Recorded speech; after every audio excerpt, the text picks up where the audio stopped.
আসসালামু আলাইকুম আরহামতুল্লাহি ওয়া বারাকাতুহু। আশা করি আপনারা সবাই ভালো আছেন। আল্লাহর অশেষ রহমতে আমিও ভালো আছি, আলহামদুলিল্লাহ।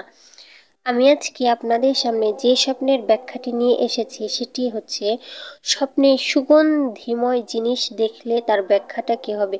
প্রিয় বন্ধুরা, আশা করি আপনারা শেষ পর্যন্ত শুনে যাবেন, দেখে যাবেন।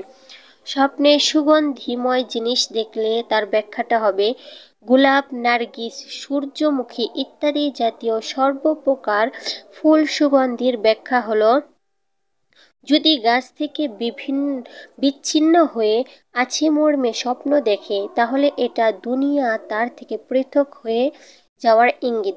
কিন্তু ফুলগুলি যদি গাছের ডালে যুক্ত আসতে দেখতে পায়, তাহলে ফুলের মূল্যবান ও তারতম্য অনুপাতে তার পুত্র সন্তান লাভের প্রতি ইশারা হবে।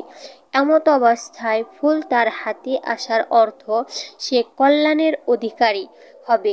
সাধারণত চারা গজাবার স্থান নয়, যেমন বসতঘর, মসজিদ ইত্যাদি জায়গা অপরিচিত গাছের চারা উৎপন্ন হয়েছে মর্মে স্বপ্ন দেখতে পাওয়ার অর্থ জামাই কিংবা শরিকদার হিসাবে কোনো ব্যক্তি সে ঘরে প্রবেশ করবে।